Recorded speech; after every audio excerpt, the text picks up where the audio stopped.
Hello everyone, welcome to Toyeen Talks. Wow. How are you doing? Anyway, checking koko kin na ẹ̀yin gidi ẹ̀yin pàtàkì. Thank you all for watching. Thank you for following us. And if you're new here, we say you welcome. Thank you for joining us. Ẹni bí lọ. Ó sì wà lórí òṣì bẹ́ẹ̀. Hello. Ṣé Jọkẹ́ ṣó fine tó mọ̀mọ́? Jọkẹ́ o. Dékè ni. Màmá o. Ṣó gbádùn ṣá.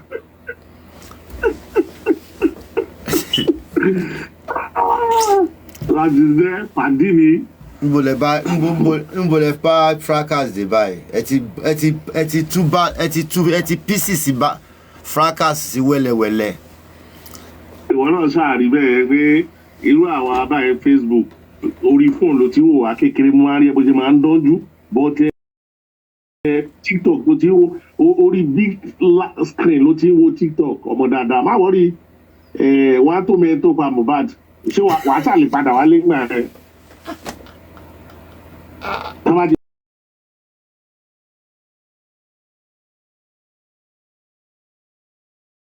Ó explain. Kí Wunmi máa sọ pé bàbá Mohbad ni ò jẹ́ kó ń ṣe DNA. Imagine. I just wonder. Ìwọ tó jẹ́ pé ó yẹ kó jí láàárọ̀ ọjọ́ kejì kó pe bàbá Mohbad pé sẹ́ńtà wo ló wà available bàbá Mohbad yá let us go. Tó bá mọ̀ kó dá ẹ lójú pé tòótọ́ o bọ̀bọ́ yẹn o ló lọ mọ́ o. Pàtẹ́ ó fọ́ rẹ̀.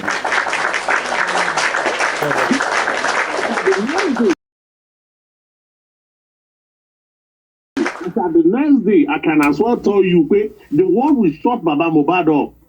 Yes. Baba mọ̀ pé tòótọ́ o ọmọ yẹn o ọmọ Mohbad ni àti kọ́kọ́ gé irọ́ first one before we continue on any other thing. But faces yẹn òun tì ó wá ń compare the problem fúnra wa lọ sórí ibì kan ó wá ń sunkún èké níbi tó tan àwọn aráyédè yìí. Ló wá yẹ̀ wá ń sunkún èké ó tẹ̀ wá ń ṣe sunkún òun faṣọ ní ojú òun ṣe gbogbo rádaràda ẹ̀ ológun ni bàbá Mohbad olóhùn ló fẹ́ jókòó tì. No. These are just flaming excuse nìyẹn kò dán fíìn ni kò tú anything. Ká ní pé gbogbo ẹ̀ kó tó ń sùn kó ti sún láti bẹ̀rẹ̀ pé ẹ̀yin ayé òun pé bàbá Mohbad o DNA center kan wà o ẹ̀dá lọ o ẹ gbé kámẹ́rà wá o gbogbo ẹ̀yin broadcasters o journalists o come to this center ibi láti fẹ́ ṣe o ẹjọ́ ṣé máa ṣàlè gba lẹ́sẹ̀kẹsẹ̀ test tí máa gba result ń sìn yes bọ́n ṣe wá lọ síbi kan wá lọ sunkún ẹni náà sọ pé this is the first time that is going to grant interview mo jà wọ ẹnu ẹni yẹn pé ẹ ṣáà máa tọrọ yín ẹyẹ yẹn lélu. So now wá àwọn ní ìdí àǹtí mi tó ti wà ń ta. Ìrọ̀ ẹ̀yọ kan pé tó fẹ̀ bù sáyé yẹn nìkan náà ni ó dà kí wọ́n ti tún padà sí ń lo oògùn wọn ìjọ tí wọ́n fẹ̀ bù sáyé yẹn wọ́n gbàgbé láti lo oògùn wọn ni she's not religious in. Gbọ́dọ̀ ṣé kò yẹ kí woman ẹ ṣe máa kó ti change it this time around. Ó change o every day wọn láti ṣàfihàn alámbà ṣáá ni ó mọ̀ pé àwọn kì í wọ pẹ́lọpẹ́lọ àrùn ló jẹ́ ká mọ̀ pé woman ẹ̀ exist wọn fáwọn tó bá lọ ń jókòó tí ẹ sábà tó ń jókòó 20 minutes gan just àti gbẹ́rẹ́ àti ẹ̀ ò ní ṣẹ́jọ́. Ìrọ̀ṣà ó lóun ní ànábà ó sọ pé òun ní òrùka agbára mo lóun ní òrùka agbára lò fún bàbá ìbò.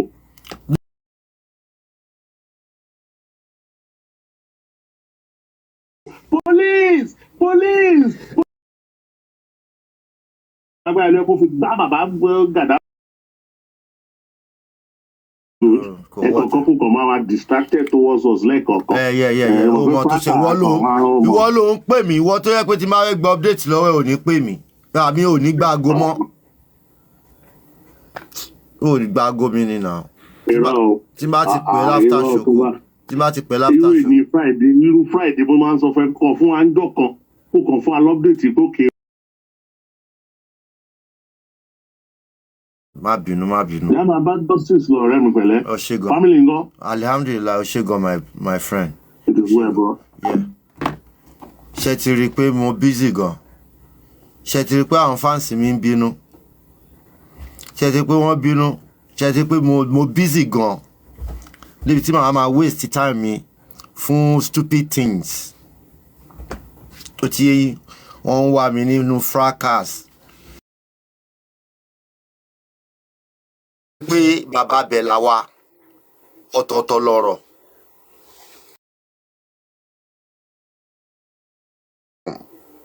Wọ́n á pè ẹ̀gbọ́n Kúnlé ó ṣe pàtàkì kí ẹ̀gbọ́n Kúnlé mo ní màá pè wọ́n padà.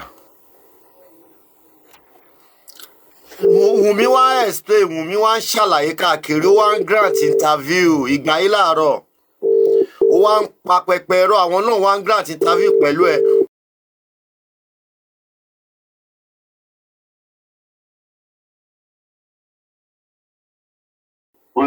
Mo send the video analyze interview kìíní tí mo finish mo send sí. Ti very dark man. Very dark man. Ó ti sọ̀rọ̀. Ó ti analyze. All right. Ẹ ṣé. Wunmi wá ń ṣàlàyé káàkiri.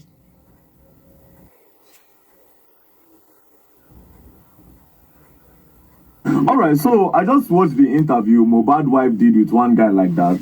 And I will tell you that a lot of things was revealed in that interview. And I will tell you in full confidence that there are a lot of things that these people are not telling us. But if this lady continue to do interview, the truth going to come out slowly. Just like some truths don't come out from this one now. Oh, shit, now let's start. Yeah, I'll play 2 videos from the interview. Let's start with this one. Do you accept the result of the coroner inquest? I mean, that is another question. That is another oddful question because ẹ mọ wọn tó ṣẹlẹ̀, ẹ bá mi ṣe àṣọ yìí káwọn èèyàn wá léde, mo ní interest lórí kéèsì, a máa gbọ́ tán how many minutes? I shall máa gbọ́ tán 12 minutes 12 minutes ni ẹ bá power tap. I knew that there is a nursing. Ẹ bá power tap kó nílé tó dé, onílé máa stop, ó máa ní ká má ṣe ni o, ó máa ní kẹ́ power tap, ó máa ní ká power tap dé, ó máa ní ká power tap dé 50k bẹ̀tẹ̀ jẹ́ bá power tap, ẹ bá power tap, ẹ jẹ́ kí power tap yẹn máa lọ.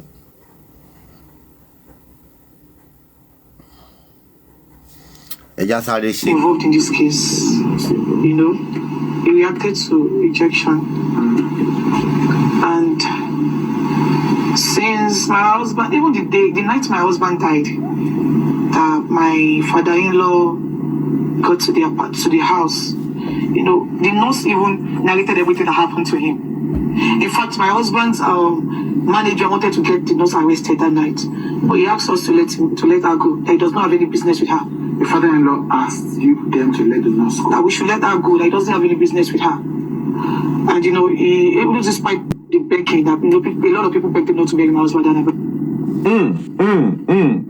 So now they see a lot of things have been revealed. Now I wrote a lot of questions to ask. First things first, she said a nurse was involved in the whole thing. Secondly, she said she knew he reacted to an injection. She said it in more than one places, and I'll play the other side. Now I wrote a lot of questions. Now she said the nurse narrated what happened, waiting by Mohbad to Mohbad's father when Mohbad came in that night. So she established a Mohbad by that night, because there was a part where she said even the night that my husband by, so 90 nights he by. Then she said when the husband father come, the nurse narrates what happened to Mohbad take by. Now the question is, since he reacted to injection 1, what did the nurse narrate about Mohbad by? What did the nurse tell Mohbad father? That's number 1. And since you were with them throughout before the nurse came, since you were with Wunmi, ṣé o mọ̀ pa àwọn tó ń gbọ́rọ̀ wá ṣá? Ó rò pé gbogbo àwọn èèyàn ló máa dilé tí bí àwọn tó ń support ẹ lórí platform tèmi. Ṣé o mọ̀ pa àwọn tó mọ̀ ọ̀rọ̀ gbọ́, tó ń mọ analysis, ọ̀rọ̀ tó bá sọ náà lóòótọ́ ló fi ń shoot ara ẹ̀, ló fi ń expose ara ẹ̀, ló ń jẹ́ ká lè mọ̀ àwọn ọlọ́pọlọ wà tó máa tán ready láti ṣe analysis lórí ọ̀rọ̀ ẹ̀. Wọ́n náà wò bá break it down. You can see. Number 2. Now you said your husband management wanted to arrest the nurse why did they want to arrest the nurse? Why? You said that your husband management wanted to arrest the nurse. Why? That means the nurse don't do something when lead to the boy pie. So what it make the one arrest the nurse? What happened that night? Una never still tell us. Now, who are the people in that apartment? Since you said the husband management, meaning the management of Mohbad was present in the house when the nurse came and before the nurse came. Exactly. So what happened before the nurse came and why did they want to arrest the nurse? Now, from Mohbad dad, when they narrate what happened to Mohbad to you, according to what she's saying, why did you say that the nurse should be let go? Why you say me they release the nurse, make the nurse they go? Why you say me they release the nurse? Because for them to say they want to arrest the nurse, it means that the nurse don't do something very bad when led to the boy back. So why did you say they should let the nurse go? Now let's go to the next part. Let's play this side. So, you know, the fact that the autopsy results came out inconclusive series is one thing I don't, you know, it's hard to accept. Because I knew so well that my other actually interview me. Had an injury from the fight he had with his friend. Had an injury? His name is Prime Boy. And I also knew that he reacted to an injection. Because my husband was fine before the nurse came, although he had an injury. But in fact, the day he died, he had a podcast with one girl. What's the girl's name? Susan Pog. Pajok, yeah, I think, I don't know. Oh yeah, keep Prime Boy, petition again. See, a lot of questions. She has repeated that he reacted to an injection. But before this, she said he had an injury from a fight with his friend, Prime Boy.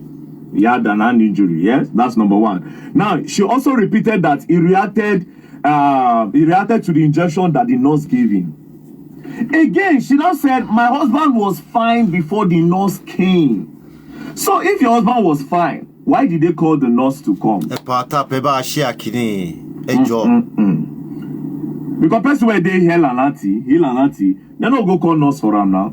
Now person where be say it is sick or it get emergency or it need check up, now they call nurse for make on check. Abi. She said he was fine before the nurse came. So why did the nurse come if he was truly fine? Now the question is this: is your husband on drugs? Does he do hard drugs? Shana the nurse they administer hard drugs to Ram. Because if you are saying he reacted to an injection 2 times in that video, you said it, that he reacted to an injection. And again, in the other part of the video, you are saying that your husband was fine before the nurse came, although he had an injury from a fight with Prime Boy. So what is the story? Now, there's another part of the video where she said it is Adura that prepared the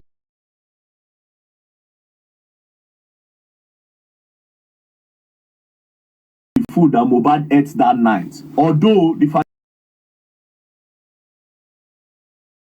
father-in-law was thinking that it was her. Immediately he heard that it was Adura that cooked the food that Mohbad ate that night. He decided not to talk again because he wanted to pin the whole pine of the guy on top her. That one is another one again. Do you understand? So it's possible to say the boy chop poison. That's that one another side entirely again. But I decided to stay on this part. That why did the nurse come and what did they narrate?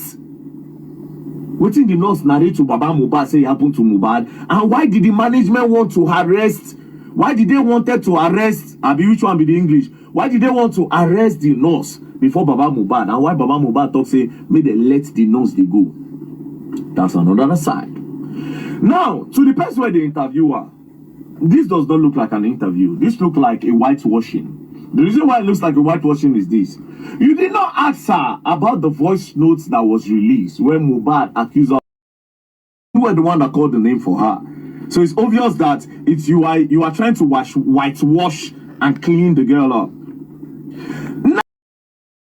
Now, to sum it all up, did you notice that Naira Marley's name wasn't in the bracket of what happened to the boy on that night. She said some things about they bullied the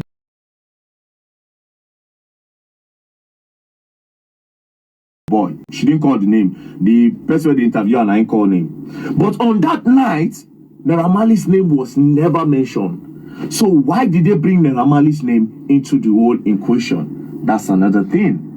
Now let me tell you something. In conclusion, I feel like Mohbad's wife is 70% innocent, but not entirely innocent.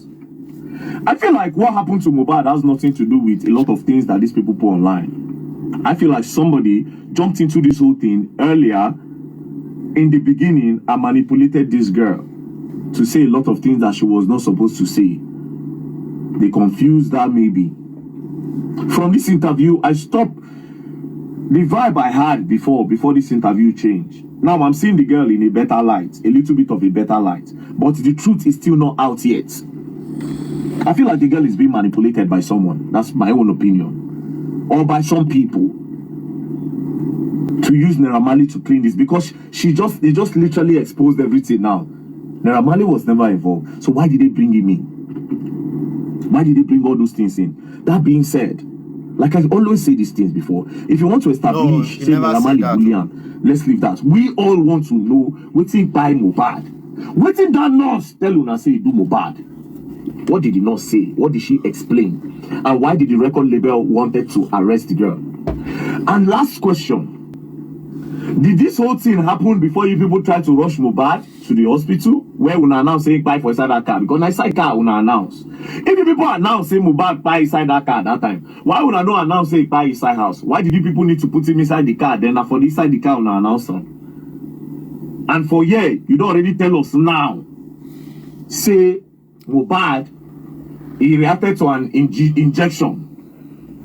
And when the father-in-law came, they explained to him what's in by Mohbad, and the management wanted to arrest the nurse. Meaning say that guy don't buy for house. Now, but again, another problem is, see, this thing is plenty.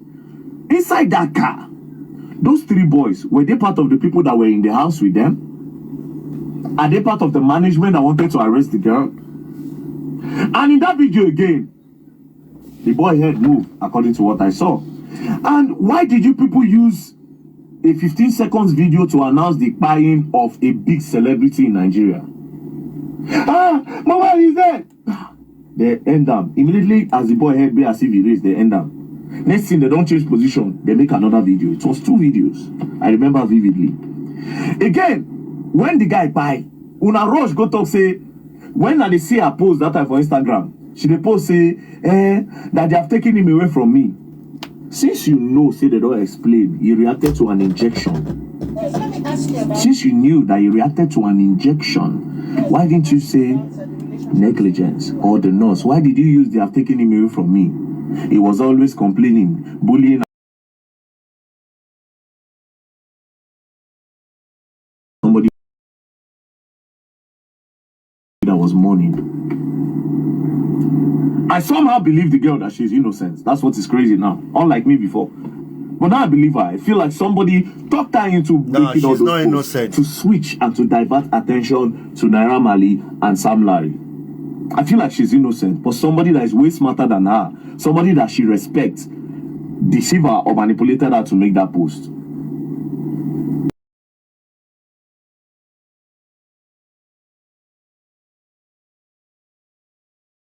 Why were they trying to arrest the nurse? And what did they narrate to Mohbad Papa, like you said?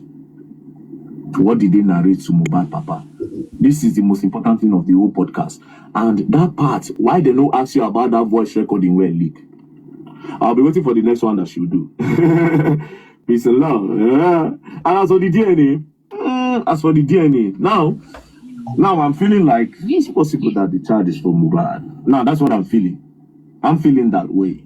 But anyways, let's just be looking at the whole thing. Now when she don't do interview, I don't get another vibe to the whole thing. But at least the truth don't gently they come out. Waiting we don't know before don't start to they come outside. Do you understand? So we move. Me in an investigation I they do, I know they there. But I they add 2 + 2 together. And always I don't they talk since. Now it don't they happen now.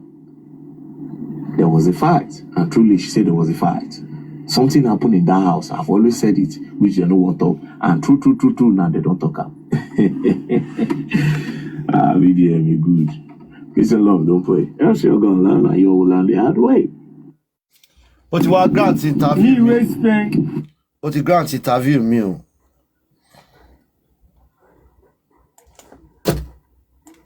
I think your sister. Okay. You have. So let me ask you about the relationship between you and your sister. Okay. You've been at loggerheads. What exactly happened, and are you people looking to resolve it anytime soon? Yeah, so what happened is like, my father-in-law has been, he has said so many things, and my sister. Ẹ wo nínú fídíò yìí wọ́n béèrè kí ló ṣẹlẹ̀ láàrin wa àtẹ̀gbọ́n ẹ.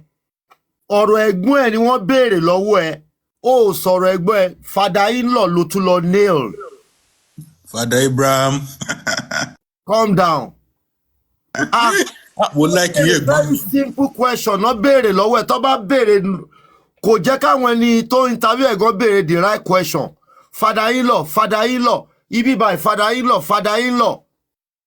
Father-in-law want to collect property. Father-in-law want to do this. Father-in-law want to do that.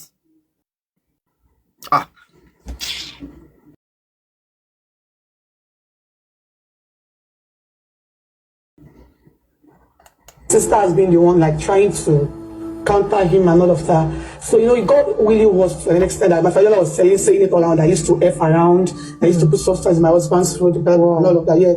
So my sister, who happens to be, she's somebody that she get angry easily.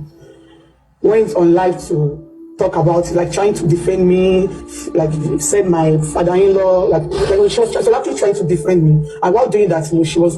Anybody interview tó bá mọ link ibi tí wọ́n ti ṣe fídíò yìí tán ti ṣe mo fẹ́ gbé full ẹ̀ jáde.